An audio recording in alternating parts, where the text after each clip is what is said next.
Our next presentation is from Valerie Korinek from the Department of History at the University of Saskatchewan. Valerie is one of Canada's leading historians of cultural and gender history. A professor of history at the University of Saskatchewan, Dr. Korinek is the author of award-winning books on queer communities, women's culture, history, and food history. In Prairie Fairies, she provides an inclusive, accessible history of queer people, communities, and activism in the West.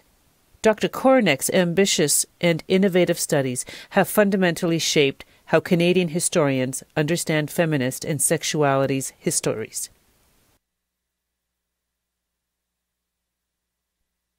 In a world of constant change and upheaval, we need various tools and disciplinary perspectives to understand how change happens.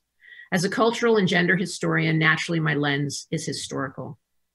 Today, I want to boil my research down to 4 words: feminism, queer communities, and marriage. Those 4 words are at the heart of my career, seeking to query change, researching and writing activist and social justice histories. The F word, feminism, is a polarizing one for some, but feminist activism and activity has been a vital driver of change in Canadian society. My first book, Roughing It in the Suburbs, explored the feminist messages of Chatelaine magazine in the 50s and 60s. Contrary to the stereotypical images we hold of those decades, we now realize that the 50s and 60s were the beginning of dramatic social changes. During those 2 decades, one very important Canadian voice for second wave feminist activity was Chatelaine magazine, then the country's largest circulation magazine.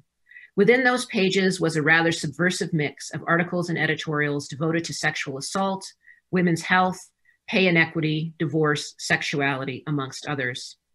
Editor Doris Anderson and her team got away with this because they packaged that feminism with heaping spoonfuls of sugar, fashion, food, decorating tips, and advertisements. Those ads made Chatelaine a commercial success. And that would enable the sustained attention to feminist content. Readers responded and circulation grew. Chatelaine created a vibrant community of readers via their Mrs. Chatelaine contest and a mixture of readers' letters published on the back page called The Last Word Is Yours. In Prairie Fairies, my research questions shifted to another series of activist and social justice concerns: queer communities and politics. The term queer, another one that includes as much as it divides, was used intentionally to enable writing and analyzing a range of sexual and gendered behavior that people engaged in prior to the emergence of sexual identity politics in the late 60s. Today, the 2S LGBT communities have many terms to describe ourselves, but prior to the late 60s, certainly in the prairies, openly identifying your sexual minority status was not something many could risk, legally or socially.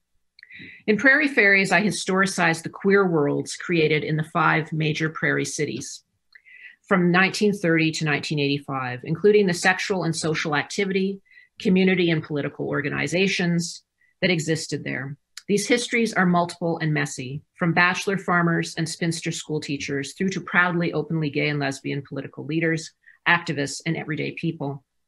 Prairie Fairies conclusively illustrates that queer people were part of the prairies and that, contrasting with what many might presume, a significant number didn't flee to large urban centers. They stayed in the cities, small towns, and rural areas. They created membership clubs, socialized, met lovers, and became politicized.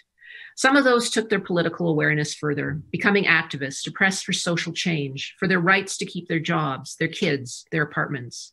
Well aware of international developments in what was then called liberationist and later lesbian and gay politics, prairie activists tailored the liberationist messages to their local and regional contexts, in addition to bringing their voices to the national gay and lesbian political movement. They were building community and demanding social justice. And while those demands were often met by backlash, job terminations, murder, arson at gay clubs, gay bashings, and violence, there was also acceptance, allyship, and in an oddly prairie sort of way, a live and let live ethos that could enable queer lives. While interviewing gay and lesbian elders, I was led to my current focus on same-sex marriage. Narrators spoke emotionally of the power and legitimacy conferred by marriage in both their families and in the community. And that spark led to my current SSHRC-funded research project, which seeks to understand how the legalization of same-sex marriage in Canada changed the world. It's a bold question. Some will dismiss this as complete overstatement, but a few facts are in order. Canada was the third country in the world to legalize access to same-sex marriage in 2003, when Ontario and British Columbia legalized same-sex marriage. The federal decision in 2005 solidified this gain across the country. Because Canada had no residency or citizenship requirement, thousands of international couples flocked to Canada to marry. And perhaps the best known couple were Edie Windsor and Thea Spire, whose Canadian marriage led eventually to the landmark 2013 US Supreme Court decision, Windsor versus the United States, that struck down the defense of marriage legislation. While famous, Windsor and Spire were far from alone. Other couples came from England, Ireland, France, South Africa, Hong Kong, and Israel, to name several countries where Canadian marriages were at the heart of both litigation and activism surrounding marriage in those contexts. Utilizing legal, activist, and political strategies, they attempted to secure access to same-sex marriage in their countries, not always successfully.